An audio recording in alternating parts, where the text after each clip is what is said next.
సాధారణంగా మనకు కొన్ని సమస్యలు వచ్చినప్పుడు అబ్బా ఈ బాధలు పగవాడు కూడా వద్దండి బాబు అని అనుకుంటాం, అంతే కదా.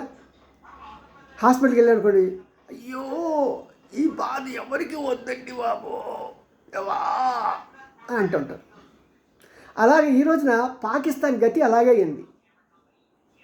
వాళ్ళ ప్రధానమంత్రి వెళ్ళిపోయి పబ్లిక్గా నాకు బయటికి వెళ్ళి రావాలంటే సిగ్గేస్తున్నది, దేశాలు ముష్టి పాత్ర పట్టుకొని దేహి దేహి అని అడుగుతూ ఉంటే వాళ్ళు మమ్మల్ని చాలా చులకనగా చూస్తూ ఉంటే, ముష్టివాడికి ఎలాగా డబ్బులు వేస్తారని ఆశతో చూస్తూ ఉంటాడో అలాగా మేము కూడా $1 మిలియన్ ఆయన అప్పిస్తారేమో అని మేము వాళ్ళ గుమ్మాల చుట్టూ తిరుగుతుండడం మాకు చాలా బాధగా ఉంది అని చాలా బాధపడిపోతూ పబ్లిక్గా చెప్పేసేది పాపం.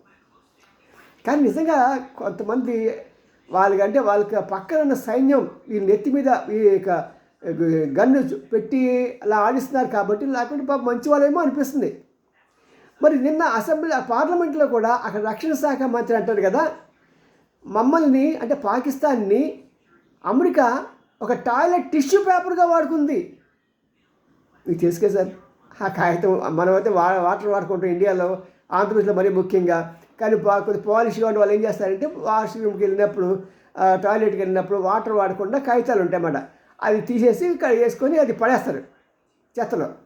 అలాగ పడేశారు అని చెప్పి వాపోతున్నాడు. మరి ఇది నిజంగా హృదయాంతరాల నుంచి వచ్చిందా, లేకుంటే అక్కడ ప్రజల్ని అయ్యో మా తప్పిదం ఏం లేదు, మీరు మమ్మల్ని ఎన్నుకున్నారు కరెక్టే, మీరు దొంగదారిలో మా అధికారంలోకి వచ్చాం కరెక్టే, కానీ మాకు ఈ పరిస్థితులు ఇంత దారుణంగా ఉన్నాయి, మమ్మల్ని అమెరికా వాడు మోసం చేస్తున్నాడు, ఎవరు నమ్మితే వాళ్ళు మమ్మల్ని మోసం చేసేస్తున్నారు బాబో అని ప్రజల ముందు చెప్పి వాళ్ళ యొక్క సానుభూతి పొందటానికి ఈ నటనలు చేస్తున్నారండి.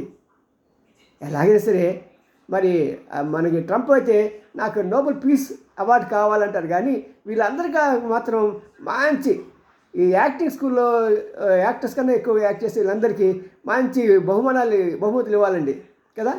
CM Ramji, senior journalist, Gudiganta TV like చేయండి, షేర్ చేయండి, సబ్స్క్రైబ్ చేయడం అనుకోండి. బాయ్.